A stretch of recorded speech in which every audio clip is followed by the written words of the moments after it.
Good afternoon students, আশা করি তোমরা সবাই খুব ভালো আছো। তোমরা নবম শ্রেণীর প্রিয় ছাত্রছাত্রী আমি তোমাদের ভূগোল বিষয় সম্পর্কে আলোচনা করি। ভূগোল বিষয়ের শিক্ষক মানস স্যার, তাই তো? সবাই খুব ভালো আছো? আচ্ছা, শুনে খুব ভালো লাগলো তোমরা সবাই খুব ভালো আছো।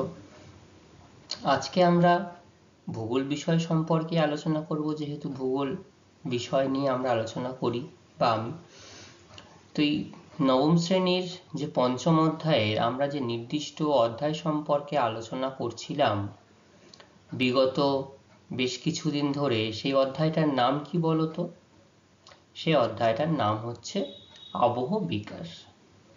এই আবহ বিকার আলোচনা করতে করতে আনুষঙ্গিক অনেকগুলো বিষয় সম্পর্কে কিন্তু আমরা আলোচনা করেছি, এবং আমরা যে প্রধান কয় প্রকার আবহবিকার সম্পর্কে জেনেছি, প্রধান 3 প্রকার আবহবিকার সম্পর্কে জেনেছি।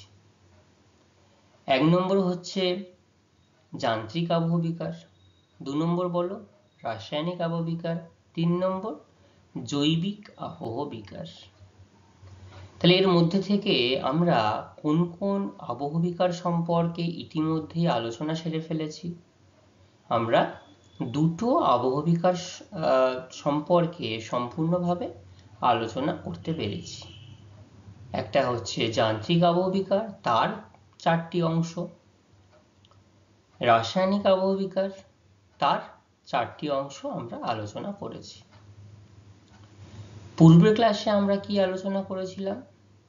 পূর্বের ক্লাসে আমরা এই যে রাসায়নিক আবহবিকারের শেষ যে দুটি অংশ, অর্থাৎ হাইড্রোলিসিস আর হাইড্রেশন, এই বিষয় সম্পর্কে বিস্তারিত আলোচনা করলাম, এবং তাদের মধ্যেকার যে পার্থক্য, মূল যে পার্থক্যগুলো লক্ষ্য করা যায় সেগুলো সম্পর্কে আলোচনা করেছি। আর তার সঙ্গে সলিউশন অর্থাৎ দ্রবণ, তাই না, কিভাবে হয়ে থাকে বা কিভাবে সংগঠিত হয় সেই সম্পর্কেও আলোচনা করেছি। তাহলে এখন আমাদের কি করতে হবে?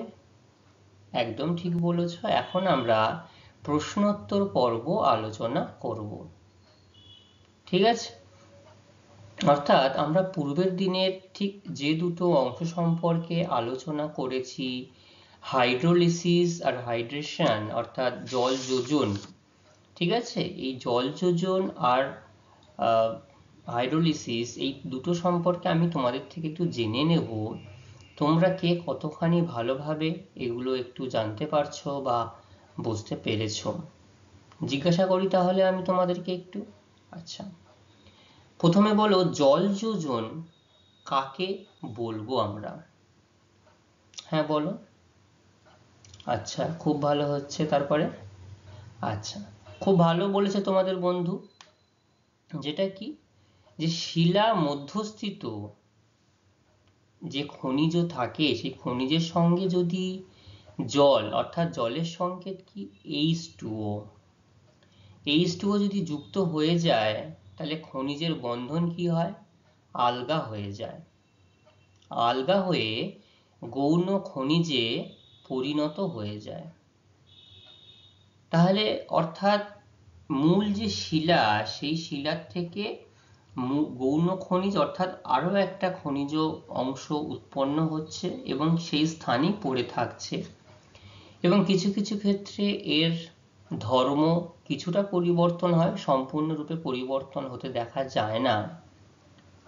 সেই আবহ বিকারকে আমরা হাইড্রেশন বা জল যোজন বলে থাকি। ঠিক আছে? তাহলে এই যে হাইড্রেশন বা জল যোজন, এর সংকেত বললে আমরা কি বলতে পারবো সংকেত হিসাবে? এর সংকেত আমরা বলতে পারি 2Fe2O3 প্লাস 3H2O, তাই না? মিশে গিয়ে কি হচ্ছে? 2Fe2O3 3H2O, অর্থাৎ আলাদা ধরনের যে খনিজ মূল খনিজ থেকে বিচ্ছিন্ন হয়ে পড়ছে, সেটা আমরা জানলাম, এই বিক্রিয়ার ফলে সেটা আমরা বুঝতে পারি। আর আর্দ্র বিশ্লেষণ কাকে বলা হয়? একদম ঠিক, শিলা মধ্যস্থিত যে খনিজ অণু রয়েছে, সেই খনিজ অণুর সঙ্গে যে আয়নিত জল, সেই আয়নিত জলের যদি রাসায়নিক বিক্রিয়া বা রাসায়নিক বিয়োজন একসঙ্গে হয়, তাহলে তাকে আর্দ্র বিশ্লেষণ বা হাইড্রোলিসিস আমরা বলতে পারি। ঠিক আছে, এবং এখানটায় আমরা মনে রাখতে হবে যে আয়নিত জল অর্থাৎ HOH এটা দুটো ভাগে বিভক্ত হয়ে যায়, একটা হাইড্রোজেন আয়ন H+, আর একটা হাইড্রক্সিল আয়ন OH-, এতে কিন্তু ভেঙে যায়। তাহলে হাইড্রোলিসিস আর হাইড্রেশন তোমরা বললে, দ্রবণটা কি? সলিউশন যেটা দ্রবণ, হ্যাঁ একদম ঠিক, শিলা মধ্যস্থিত কিছু খনিজ পদার্থ বৃষ্টির জল বা প্রবাহমান জল বা সাধারণ জলে যদি সম্পূর্ণভাবে দ্রবীভূত হয়ে যায় বা অপসারিত হয়ে যায়, তাহলে সেই অংশকে বা সেই প্রক্রিয়াকে আমরা কি বলতে পারি? দ্রবণ বা সলিউশন বলতে পারি। ঠিক আছে, এই অবধি আমরা আলোচনা করেছিলাম, পার্থক্য বলেছিলাম। তো যেহেতু আমরা আলোচনা করলাম আর আমরা মূল বিষয়বস্তু সম্পর্কে আজকের যে অংশ আলোচনা করব সেইটা আলোচনা করব এবার আমরা। ঠিক আছে, তাহলে সবাই একটু তোমরা মনোযোগ সহকারে এবার শোনো। তোমরা সবাই নবম শ্রেণীর প্রিয় ছাত্রছাত্রী, তো ওই নবম শ্রেণীর পঞ্চম অধ্যায়ের যে আবহবিকার অংশ রয়েছে, সেই আবহবিকারের জৈবিক আবহবিকার সম্পর্কে আমরা আজকে বিস্তারিতভাবে আলোচনা করব। এই জৈবিক আবহবিকার, দেখো এর জন্য আমাদেরকে ভীষণ কষ্ট করে মনে হচ্ছে যেটা পড়তে হবে, জানতে হবে, জানতে তো অবশ্যই হবে। তাও শুরুতে আমি একটু বলে দিই, দেখো বুঝতে আরো একটু সুবিধা হবে। আমরা মানুষরা জমিতে ফসল ফলানোর জন্য কি করি বলতো? জমিতে ফসল ফলানোর জন্য সেটা যান্ত্রিক পদ্ধতিতে হোক, অর্থাৎ যন্ত্রের দ্বারা পাওয়ার টিলার ট্রাক্টর বা নিজেরা কোদাল বা কোনো শাবল কিছু দিয়ে হোক, আমরা মাটিতে কি করি? কর্ষণ করি, তাই না? তার ফলে মাটির যে অংশ পরিবর্তন হচ্ছে, অর্থাৎ যেটা ক্ষয় হচ্ছে কিন্তু সেই স্থানে পড়ে থাকছে, সেই অংশকে কিন্তু আমরা আবহবিকার বলতে পারি। আবার মানুষ তার নিজস্ব প্রয়োজনে খনিজ উত্তোলন করে, দেখেছো তো? খনিজ উত্তোলন করার আগে কি করে বলো তো খনিজ এলাকায়? ভেরি গুড, খুব ভালো বলেছো। এই খনিজ উত্তোলনের আগে যে একসঙ্গে প্রচুর পরিমাণে খনিজ আহরণের জন্য সেই জায়গাতে কি করা হয়? ডিনোমাইট বিস্ফোরণ করা হয়। হ্যাঁ, বিস্ফোরণ করলে সেই জায়গাটা সবকিছু খনিজ অর্থাৎ চূর্ণ বিচূর্ণ খণ্ড খণ্ডে বিভক্ত হয়ে যায়। তখন সেগুলো বড় বড় কন্টেনারের মাধ্যমে, লরির মাধ্যমে, বড় বড় গাড়ির মাধ্যমে সেগুলো মানুষ তার নিজস্ব প্রয়োজন মেটাতে পারে। আবার দেখবে জমিতে কোনোদিন ইঁদুরের গর্ত দেখেছো? হ্যাঁ, এই ইঁদুরও কিন্তু জমিতে তার নিজস্ব প্রয়োজনে কিন্তু আবহবিকার করছে। আবার পাহাড়ি অঞ্চলে বা পার্বত্য অঞ্চলে অনেক প্রাণী দেখবে, বিশেষ করে বাদুড় হতে পারে, পেঁচা হতে পারে, বিভিন্ন ধরনের পাখি হতে পারে, ঈগল হতে পারে, এরাও কিন্তু এই পার্বত্য অঞ্চলে নিজেদের বাসস্থান ধরে রাখার জন্য এই পাহাড় বা পর্বতের ওপরে নখ দিয়ে আঁচড় দেয়। ঠিক আছে, তো এই নখ দিয়ে আঁচড় দেওয়ার ফলে এই যে শিলার ওপর যে আবহবিকার লক্ষ্য করা যাচ্ছে, এটা কিন্তু একটা জৈবিক আবহবিকারের অংশ বলে আমরা মনে করি। তাহলে বুঝতে পারছো এই জিনিসগুলো সবকিছুই কিন্তু আমাদের সামনে হতে থাকে, ঘটতে দেখা যায়, আমরা একটু খেয়াল করলেই দেখতে পাবো। আরেকটা জিনিস দেখবে, তোমাদের বাড়ির আশেপাশে বা বিভিন্ন জায়গায় ইটের রাস্তায় দেখবে ইটের মাঝখান দিয়ে অনেক সময় গাছ বের হয়, দেখেছো তো? বা ইটের ফাটলের মধ্যে দিয়ে পাহাড়ি অঞ্চলে যদি যাও, দেখবে সেখানটাতেও কিন্তু এই পাহাড় পাথরকে ফাটিয়ে, শিলাকে ফাটিয়ে গাছের শিকড় কিন্তু অনেক গভীরে প্রবেশ করে। এবং গাছের শিকড় যখন গভীরে প্রবেশ করে, গভীরে প্রবেশ করার জন্য কি হয়, সেই শিলা বা পাথরকে খণ্ডে খণ্ডে বিভক্ত করে দেয়, করে তো? তাহলে শিলা বা খণ্ডে খণ্ডে বিভক্ত করে দেওয়ার জন্য সেখানেও কিন্তু এই জৈবিক অর্থাৎ উদ্ভিদ দ্বারা আবহবিকার ঘটতে দেখা যায়। ঠিক আছে? তো এই রকম ভাবেই আমরা আবহবিকার হতে দেখি, জৈবিক আবহবিকার হতে দেখি। তো সেইগুলো সম্পর্কে আরো বিস্তারিতভাবে, সুন্দরভাবে আমরা এখন বোঝার চেষ্টা করব। ঠিক আছে? তোমাদের কারোর যদি কোথাও বুঝতে সমস্যা হয় তাহলে অবশ্যই আমাকে জানাবে। আমি তোমাদেরকে আরো একবার করে বা আরো যতবার তোমরা বুঝতে পারবে না, আমি তোমাদেরকে সেটা বলে সাহায্য করব। ঠিক আছে? তাহলে আমরা এই যে আবহবিকারের মূল যে শ্রেণীবিভাগ দেখতে পাচ্ছি, এই আবহবিকারের যান্ত্রিক আবহবিকার আমরা আলোচনা করেছি ইতিমধ্যে, রাসায়নিক আবহবিকার আলোচনা করেছি ইতিমধ্যে আমরা। তো রাসায়নিক আবহবিকার আলোচনা করেছি। আজকে যেটা আমাদের মূল আলোচনার বিষয়বস্তু সেটা হচ্ছে এই জৈবিক আবহবিকার। এই জৈবিক আবহবিকারকে আমরা দুটি ভাগে ভাগ করতে পারি, একটা জৈব যান্ত্রিক আবহবিকার আর একটা জৈব রাসায়নিক আবহবিকার। অর্থাৎ এই যে যান্ত্রিক আবহবিকার আর রাসায়নিক আবহবিকার আমরা আলোচনা করেছি, দেখো এখানে বিশেষ আলাদা আর কিছু নেই, শুধু জৈবিক অর্থাৎ জীব দ্বারা, প্রাণী দ্বারা, মানুষ দ্বারা যে আবহবিকার হয় সেটাকেই শুধু দুটো ভাগে ভাগ করে দিয়েছে। একটা যান্ত্রিক বলে জৈব যান্ত্রিক আবহবিকার, আর একটা জৈবর সাথে রাসায়নিক অন্তর্গত হয়ে জৈব রাসায়নিক আবহবিকার। ঠিক আছে? তো দেখবে আমরা আলোচনা করতে করতে খুব সহজেই এই জৈব যান্ত্রিক আর জৈব রাসায়নিক আবহবিকার সম্পর্কে আমরা বুঝতে পারবো। ঠিক আছে? তো তার আগে শুরুতে আমি এই জৈবিক আবহবিকার কাকে বলা হয় সেই সম্পর্কে একটু তোমাদের বলি। আর তোমরা ছবিগুলো দেখো, প্রত্যেকটা ছবি দেখো, এই যে একটা মূল একটা পাথরকে মাধ্যম করে কিভাবে গাছটা বেড়ে উঠেছে। এই ছবিটাতেও এখন গাছের শিকড় দেখা যাচ্ছে। আচ্ছা, এইখানে তো গাছের শিকড় দেখতে পাচ্ছ। আরো যে একটা জিনিস আমি বলতে ভুলে গেলাম, তোমাদের বাড়িতে দেখবে বিভিন্ন ছাদের কোনায় বা ছাদে দেখবে অশ্বত্থ গাছ বা বট গাছ হতে দেখা যায়।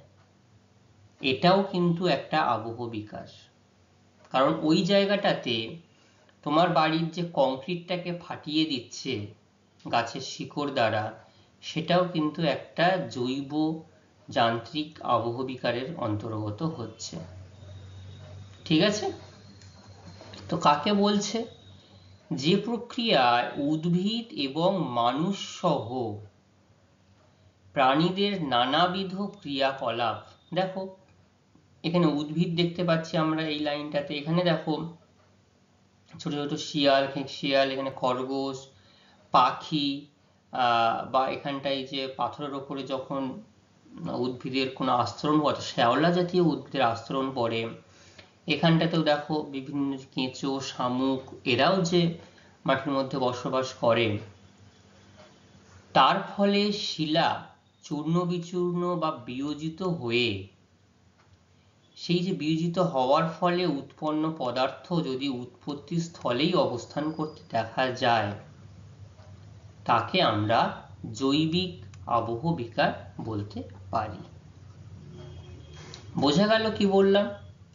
আরো একবার বলি, তাহলে যে নির্দিষ্ট প্রক্রিয়াতে উদ্ভিদ এবং মানুষ সহ প্রাণীদের নানাবিধ ক্রিয়াকলাপ যে হচ্ছে, সেই ক্রিয়াকলাপের ফলে শিলা যখন চূর্ণ বিচূর্ণ হচ্ছে এবং বিয়োজিত হয়ে যাচ্ছে, অর্থাৎ এই প্রাণীদের কার্যকারিতার ফলে যখন শিলা চূর্ণ বিচূর্ণ হচ্ছে, ভেঙে যাচ্ছে, সেই ভেঙে যাওয়া পদার্থ বা বিয়োজিত পদার্থ যদি কোথাও না গিয়ে ওই নির্দিষ্ট স্থানেই পড়ে থাকে, তাকে জৈবিক আবহ বিকার বলা হয়।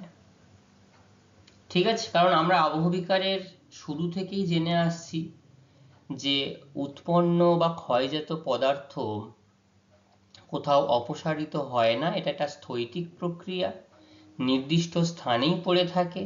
তো জৈবিক এই যান্ত্রিক আবহ বিকারের ক্ষেত্রে যেমন, রাসায়নিক আবহ বিকারের ক্ষেত্রে যেমন নির্দিষ্ট স্থানে পড়ে থাকে, জৈবিক আবহ বিকারের ক্ষেত্রেও একই রকম ভাবে নির্দিষ্ট স্থানে পড়ে থাকতে দেখা যায়।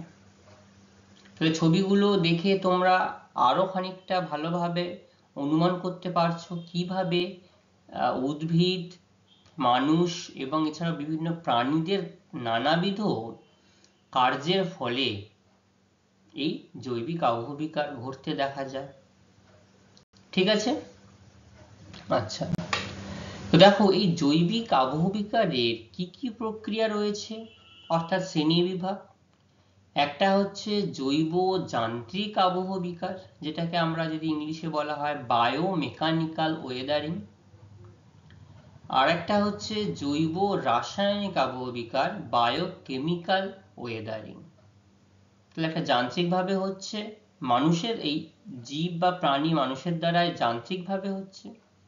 আরো একটা জীব মানুষ প্রাণীদের দ্বারা রাসায়নিক উপায়ে হচ্ছে, সেই জন্য একটা যান্ত্রিক, জৈব যান্ত্রিক আর একটা জৈব রাসায়নিক। মনে থাকবে, খুব ভালো। তাহলে কটা শ্রেণী বিভাগ এই জৈবিক আবহ বিকারের?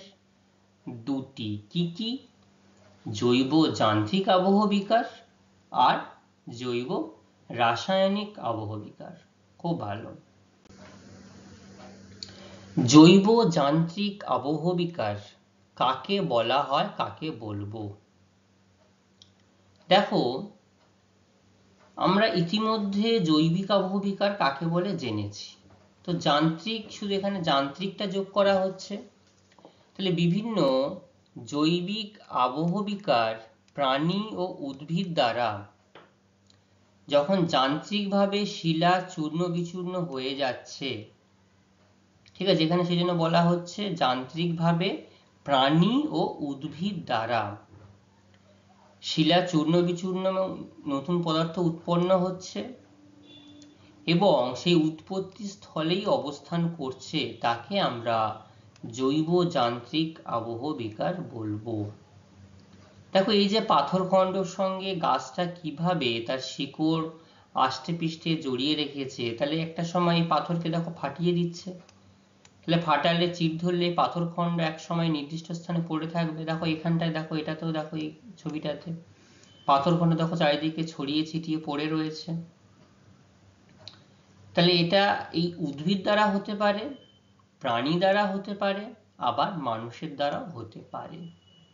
সেটাই হচ্ছে জৈব যান্ত্রিক আবহ বিকার। বোঝা গেল? পদ্ধতি কি কি রয়েছে? অন্যান্য আবহ বিকারের মতো এরও কিছু নির্দিষ্ট পদ্ধতি আমরা লক্ষ্য করতে পারি। আলাদা রকম ভাবে আমরা প্রাণী দ্বারা পদ্ধতি আলোচনা করব, উদ্ভিদ দ্বারা পদ্ধতি আলোচনা করব। তো প্রাণী দ্বারা কি কি, দেখো যে প্রাণী কিভাবে আবহ বিকার ঘটাচ্ছে, এই হচ্ছে প্রাণী দ্বারা। কোন কোন প্রাণী আবহ বিকারের সঙ্গে সম্পর্কিত প্রত্যক্ষভাবে? কেঁচো, পিঁপড়ে, এরা কোথায় থাকে? মাটিতে থাকে, বা যে কোনো অঞ্চলেই থাকে। তারা তাদের নির্দিষ্ট বাসস্থান খুঁজে নেওয়ার জন্য মাটি বা যে কোনো শক্ত স্থানেই কিন্তু তারা ক্ষয় করতে থাকে। উইপোকা, খরগোশ, প্রথমে একটা ছবি দেখিয়েছিলাম খরগোশ দিয়ে। প্রেইরি কুকুর, অর্থাৎ তারাও কিন্তু এই নখ দিয়ে মাটির ওপরে আঁচড় দেয়। ইঁদুর, ইঁদুর দেখতেই পাচ্ছি, দেখো পাহাড়ি অঞ্চলেও থাকতে পারে বা এরকম আমাদের সমতল ভূমি থাকতে পারে। খেঁকশিয়াল, শুরুতে ছবি দেখিয়েছি। এই ইত্যাদি প্রাণী যখন শিলায় গর্ত করে আঁচড় কেটে শিলাস্তরকে টুকরো টুকরো করে, অর্থাৎ এই যে নির্দিষ্ট বাসস্থানটা তৈরি করতে গেলে তাকে তো শিলা খণ্ড খণ্ড করতেই হবে। তাহলে শিলা যে খণ্ড খণ্ড হয়ে যাচ্ছে, এই যে পদ্ধতিটা, এটাকেই বলা হচ্ছে জৈব যান্ত্রিক আবহ বিকাশ। আর শামুক কোথায় গর্ত করে? শামুক চুনা পাথরে গর্ত করে। চুনাপাথরযুক্ত যে অঞ্চল, সেই চুনাপাথরযুক্ত অঞ্চলে সেখানে শামুক বেশি পরিমাণে গর্ত করে, এবং শুধু সেই অঞ্চলেই নয়, দেখবে বর্ষাকালে আমাদের এই সমতল অঞ্চলেই জমিতে বিভিন্ন আলের সেখানেও কিন্তু শামুকের গর্ত আমরা দেখতে পাই। ঠিক আছে? তাহলে প্রাণী দ্বারা কিভাবে জৈবিক যান্ত্রিক আবহবিকার হয় সেটা তোমরা সবাই বুঝতে পারলে। হ্যাঁ, তাহলে যে কোনো প্রাণী, অর্থাৎ কেঁচো, পিঁপড়ে, কুকুর, ইঁদুর, খরগোশ, খেঁকশিয়াল, এরা যখন নিজেদের বাসস্থানের জন্য শিলা বা মাটিতে গর্ত করে সেই শিলাস্তরগুলোকে খণ্ডে খণ্ডে বা ছোট ছোট টুকরে বিভক্ত করে, সেই পদ্ধতিটাই হচ্ছে জৈবিক যান্ত্রিক আবহবিকার, এবং প্রাণীদের দ্বারা হচ্ছে। উদ্ভিদ দ্বারা কিভাবে হচ্ছে? অনেকগুলো ছবি আমরা ইতিমধ্যে দেখেছি যে গাছের শিকড় কিভাবে শিলাস্তরের মধ্যে বা একটা সম্পূর্ণ শিলাকে, পাথরকে কিভাবে আষ্টে পৃষ্ঠে জড়িয়ে রেখেছে। দেখো এই যে শিলাস্তরের মধ্যে গাছের শিকড় কিভাবে ঢুকে গেছে। তাহলে গাছের শিকড় সেই শিলাস্তরের মধ্যে প্রবেশ করার ফলে সেই শিকড় যখন তার আয়তন বৃদ্ধি করে, তখন কি করে? একদম ঠিক, শিলাকে ফাটিয়ে চূর্ণ বিচূর্ণ করে। তাহলে এই যে পদ্ধতিটা উদ্ভিদের দ্বারা, যখন শিকড় দ্বারা যখন এই শিলা চূর্ণ বিচূর্ণ হয়ে যাচ্ছে, তার প্রভাবে উদ্ভিদের প্রভাব লক্ষ্য করা যাচ্ছে। মানে এর প্রভাবেই জৈবিক যান্ত্রিক আবহবিকার হচ্ছে। কিসের প্রভাবে বা কিসের দ্বারা? উদ্ভিদের দ্বারা। বোঝা গেল? আচ্ছা, তাহলে প্রাণী আর উদ্ভিদ ছাড়াও আরো যে গুরুত্বপূর্ণ অংশ, সেটা কি?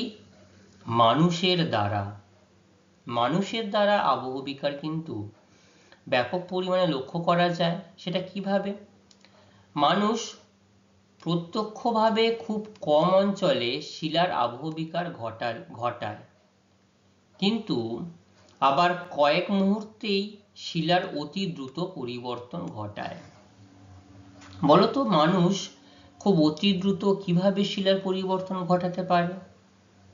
একদম ঠিক বলেছ, যে খনিজ সমৃদ্ধ এলাকায় মানুষ তার নিজের প্রয়োজনে বা খনিজ দ্রব্য সংগ্রহের উদ্দেশ্যে যখন ডিনামাইট বিস্ফোরণ করে, তাহলে খুব অল্প সময়ের মধ্যে কিন্তু সেই শিলাস্তরের পরিবর্তন ঘটাতে সক্ষম। দেখো একটা বিশাল পাহাড় ছিল, এই পাহাড় কোনো এক বিস্ফোরণের মাধ্যমে এগুলোকে ক্ষুদ্র ক্ষুদ্র খণ্ডে বিভক্ত করে দেওয়া হয়েছে, ধাপ ধাপ করা হয়েছে, একেবারে কাটলে ধস নামতে পারে। সেই জন্য খণ্ডে খণ্ডে বিভক্ত করে ধাপে ধাপে এই পদার্থগুলোকে গাড়ির মাধ্যমে, এই যে বড় বড় গাড়ির মাধ্যমে নির্দিষ্ট জায়গায় আহরণ করে নিয়ে আসা হচ্ছে। তাহলে কি করছে মানুষ? আর মানুষের দ্বারা কোন কোন পদ্ধতিতে জৈবিক যান্ত্রিক আবহবিকার ঘটে? মানুষ তিনটি পদ্ধতিতে এই আবহবিকার ঘটাতে সক্ষম হয়। 1 নম্বর, খনিজ উত্তোলনের সাহায্যে, অর্থাৎ যেটা এতক্ষণ আমরা আলোচনা করছিলাম খনিজ পদার্থ সংগ্রহের জন্য, এই খনিজ আহরণের সময় ডিনামাইট বিস্ফোরণ ঘটিয়ে এই যন্ত্রপাতি দ্বারা শিলাকে তারা ফাটাচ্ছে। বা শুধু বিস্ফোরণ ছাড়াও এখন দেখবে যন্ত্রপাতি রয়েছে, হাতুড়ি বা আরো উন্নত যন্ত্রপাতি যেটা দিয়ে ভিতরে প্রবেশ করে ভাইব্রেশন অর্থাৎ ভাইব্রেটারের সাহায্যে সেই অঞ্চল ফাটিয়ে সেখান থেকেও শিলা সংগ্রহ করছে, খনিজ দ্রব্য সংগ্রহ করছে। তাহলে এর প্রভাবে মানুষ আবহবিকার ঘটাতে সক্ষম হচ্ছে। নির্মাণ জৈবিক আবহবিকার কাজ। যে কোনো জায়গাতে দেখবে রাস্তাঘাট করার জন্য সেই অঞ্চলে প্রথমে মাটি দিয়ে ঠিক করা হচ্ছে, বা যদি সেটা এবড়ো খেবড়ো থাকে সেটাকে আবার ছেঁটে ফেলা হচ্ছে, সমান করা হচ্ছে, সমতল করা হচ্ছে, বাঁধ দেওয়া হচ্ছে, নতুন জায়গা থেকে মাটি এনে সেখানে বাঁধ দেওয়া হচ্ছে, বা যদি সেটাকেও সমান করা হচ্ছে, মানুষের ঘর বাড়ি প্রয়োজনে নির্মাণ করা হচ্ছে সেখানে। এবং একটা জলজ্যান্ত ছবি দেখো এখানটায় দেখিয়েছি কিভাবে আবহবিকার হচ্ছে। রাস্তা এখানটাতে ছিল বা রাস্তা করা হয়েছে, গাছের শিকড় দেখো কিভাবে রাস্তাটাকে ফাটিয়ে দিচ্ছে, দিয়ে এটাও কিন্তু একটা আবহবিকারের অংশ আমরা বলতে পারি। ঠিক আছে, তাহলে রাস্তা, বাঁধ, জলাধার নির্মাণের প্রয়োজনে যখন এই শিলাস্তরকে চূর্ণ বিচূর্ণ করে, তার প্রভাবে মানুষ এখানে আবহবিকার ঘটাতে সক্ষম হয়। চাষাবাদ, মানুষ চাষাবাদ করে, তাহলে পার্বত্য মালভূমি অঞ্চলে চাষের জমি কিরকম চাষের জমি তৈরি করা হয় বলতো? খুব ভালো বলেছো, ধাপ কেটে কেটে চাষের জমি প্রস্তুত করা হয়। তাহলে ধাপ কাটতে গেলে কি হবে? শিলাখণ্ড চূর্ণ বিচূর্ণ হবে, বিয়োজিত হয়ে যাবে, ভূমির পরিবর্তন লক্ষ্য করা যাবে। তাহলে এর প্রভাবেও কিন্তু আবহবিকার লক্ষ্য করা যায়।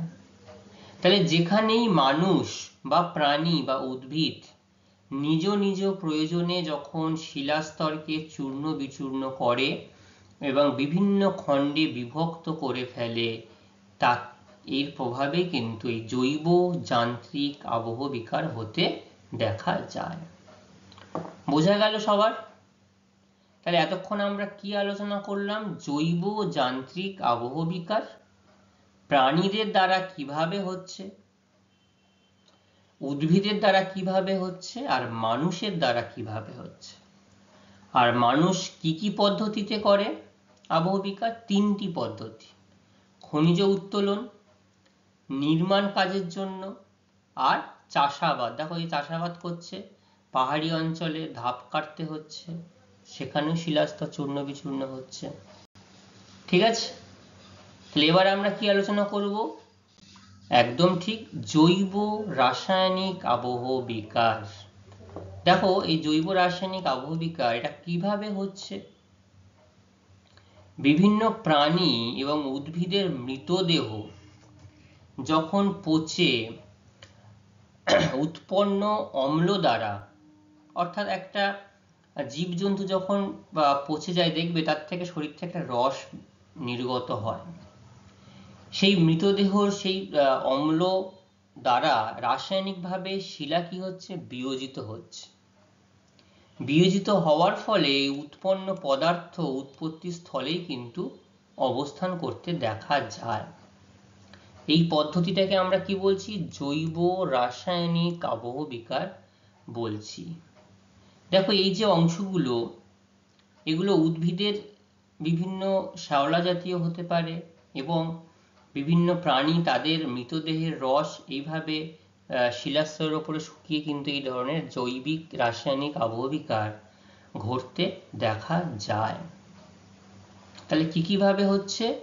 প্রাণী এবং উদ্ভিদের মৃতদেহ যখন পচন হচ্ছে, তার শরীর থেকে যে রস নির্গত হয়ে শিলার সাথে বিয়োজিত হচ্ছে এবং উৎপন্ন পদার্থ উৎপন্ন হচ্ছে, এই যে পদার্থটা যদি আমরা এখান থেকে নেওয়ার চেষ্টা করি, এই পদার্থটা কিন্তু উৎপন্ন হবে। এটাকেই জৈব রাসায়নিক আবহবিকার বলা হয়। ঠিক আছে, তাহলে এরও নির্দিষ্ট পদ্ধতি রয়েছে। কি পদ্ধতি? দেখো অনেকগুলো ছবি আমি এখানটাতে দেখিয়েছি। এই যে যেখানেই যান্ত্রিক আবহবিকার হয় সেখানে কিন্তু রাসায়নিক আবহবিকার হতে দেখা যায়, উদ্ভিদ দ্বারা হোক, মানুষ দ্বারা হোক। দেখো এই যে প্রাণীদের দেহাবশেষ তারা যখন মৃত হয়ে যায়, সেখানে ধীরে ধীরে পচতে পচতে সেখানে রাসায়নিক আবহবিকার ঘটে। বা এই যে প্রাণীটা এই শিলার মধ্যে রয়েছে, তার থাকার জন্য তাদের লালা রস, তার শরীরের দেহের থেকে নির্গত রস শিলার সঙ্গে বিক্রিয়া করে কিন্তু এখানেও রাসায়নিক আবহবিকার হতে দেখা যায়। তাহলে প্রথমে আমরা উদ্ভিদ দ্বারা কিভাবে রাসায়নিক আবহবিকার হয় সেগুলো আমরা জানবো। কিভাবে হয়?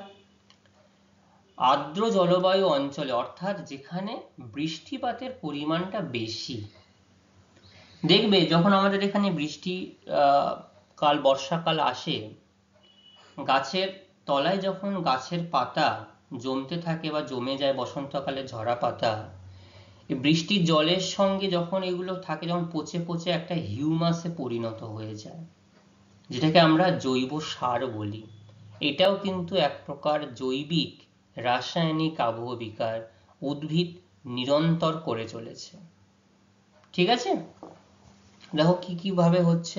আর্দ্র জলবায়ু অঞ্চলে শিলার ওপর জন্মানো কি ধরনের মস, লাইকেন, শৈবাল ইত্যাদি, অর্থাৎ এই যে দেখো শ্যাওলা জাতীয় যে বিভিন্ন উদ্ভিদ, এই যে ছোট ছোট উদ্ভিদ মারা গেলে বা গাছের ডালপালা, পাতা বা শিকড় পচে যেতে পারে, পচে গিয়ে বৃষ্টির জল যুক্ত হয়ে কিসে পরিণত হচ্ছে? হিউমিক অ্যাসিড হতে পারে, ল্যাকটিক অ্যাসিড, সাইট্রিক অ্যাসিড বা ফালভিক ইত্যাদি জৈব অ্যাসিডে পরিণত হয়।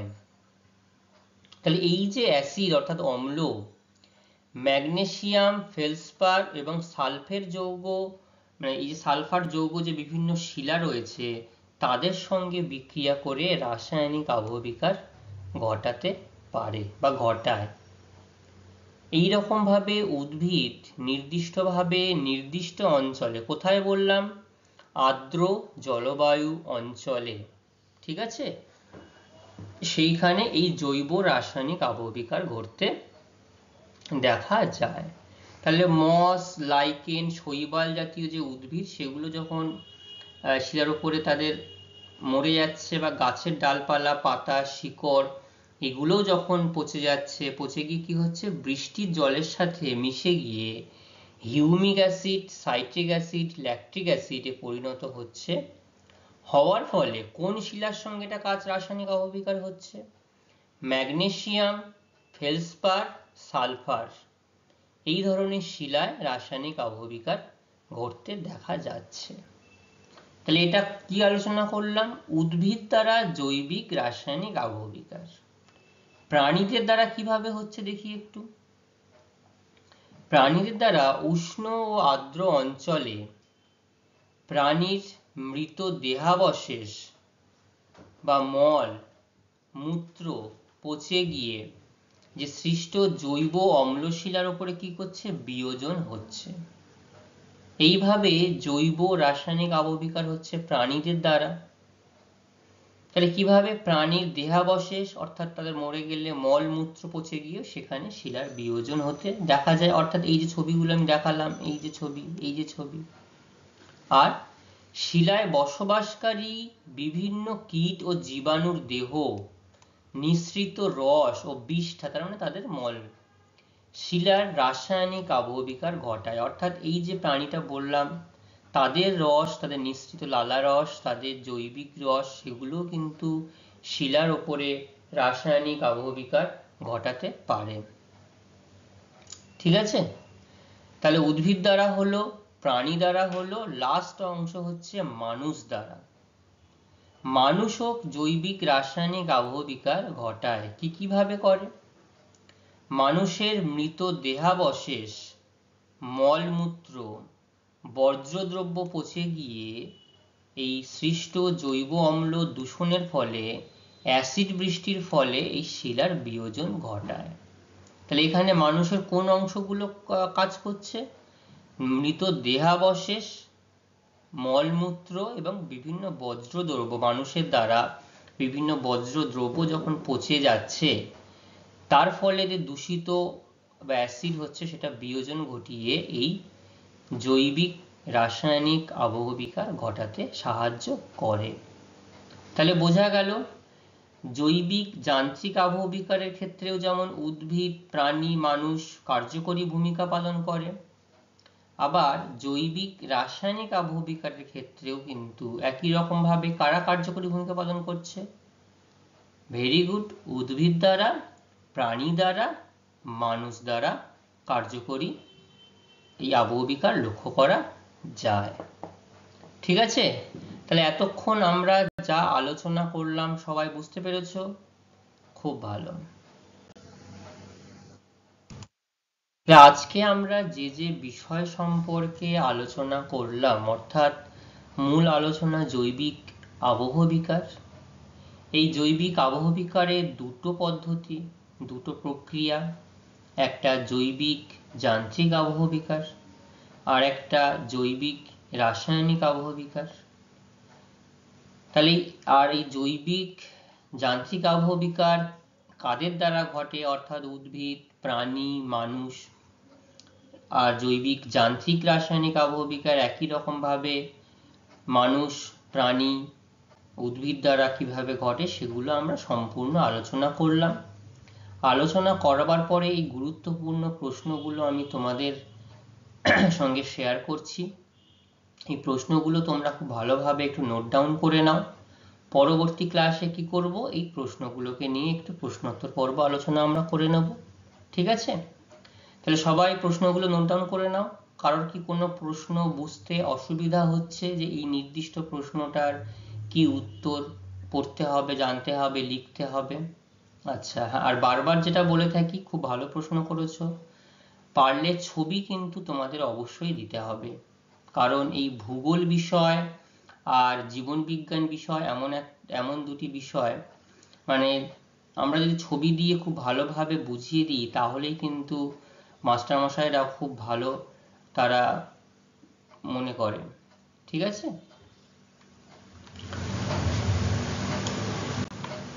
আজকের আলোচনা আমাদের এই পর্যন্তই থাকবে। পরবর্তী ক্লাসে আমরা আবার পরবর্তী অংশ নিয়ে আলোচনা করব। সকলকে অসংখ্য ধন্যবাদ, সবাই খুব ভালো থাকবে।